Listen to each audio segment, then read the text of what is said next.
一觉醒来天都塌了，兄弟们，打开你们的京东 APP 搜索苹果16 Pro 128G 的，你们看一下现在这个手机多少钱。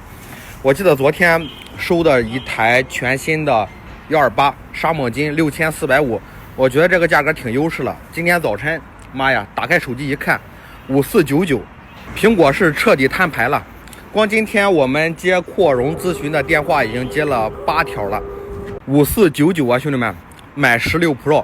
扩个1TB，立省3000块钱。如果说想要大内存的，想要性价比高一点的，买个全新的16 Pro 过来找您个扩容也未尝不合适。优惠的扩容团购链接我放在了左下角，内存不够用的点击视频左下角团购一单来找您个扩容吧。